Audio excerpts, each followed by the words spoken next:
Hi, it's Martin Rapley here with a video to help you with your damp patches.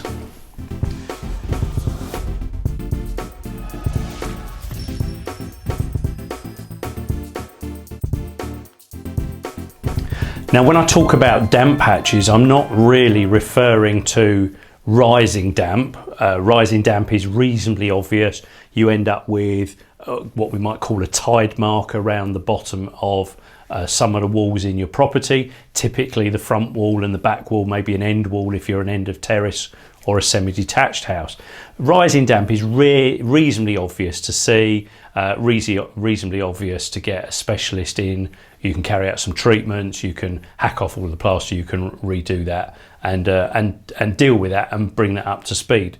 What I really wanted to focus on are what I might consider, what I might call one-off damp patches, ad hoc damp patches in the middle of walls, damp patches just seem to appear from nowhere, often after you've carried out a refurbishment or conversion of a property. And frequently the reasons for these damp patches are one of two issues. One is you have genuinely got an ongoing water ingress problem into the property, and commonly that's things like water running down inside a chimney breast, or you've got a defect on the outside of the property which ought to be reasonably easy to see and understand and repair.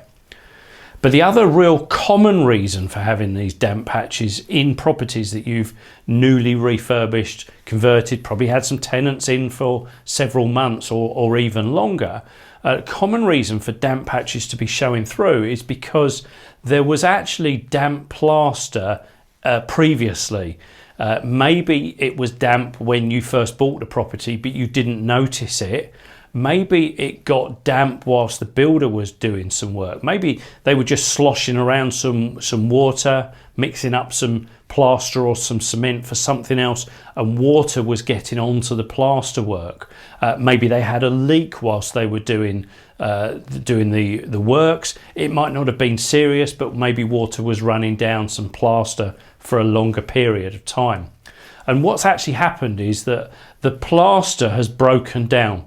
Plaster is a gypsum material. It comes from limestone, and it's one of those kind of materials. I always liken it to butter. If you melt butter on a stove, it never ever goes back into the form that it started off in as a slab of butter. And gypsum plaster is exactly the same. If you make gypsum plaster, the gypsum wet in the first place, it creates plaster.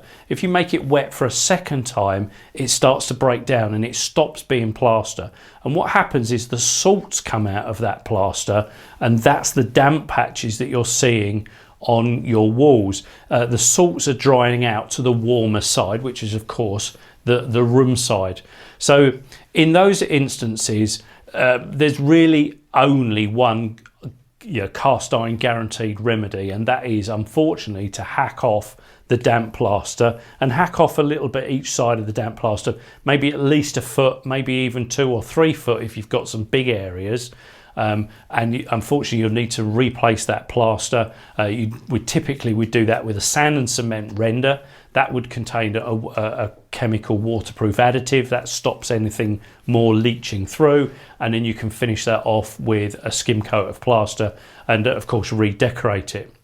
Now, if that's not appropriate whilst you've got tenants in a building, or maybe you don't want to go to that expense and you're happy to deal with the problem in the shorter term, then the things to consider are, as a minimum, you need to be using matte paint, because matte paint is breathable and will allow it to dry out. But of course you'll have to factor in a clean up and a repaint on a regular basis. But there is another product, a product made by a company called Zinser, Z-I-N-S-S-E-R. They make some specialist products. They're predominantly aimed towards the specialist refurbishment market for things like listed buildings, but they make paint that actually you can paint onto a damp wall and it will continue to allow the wall to breathe, but it won't actually bubble and peel off like traditional emulsion paint does. Colours are pretty limited. You may find you can only actually do it white, but it may be a quick fix solution for the actual challenge you've got at the time.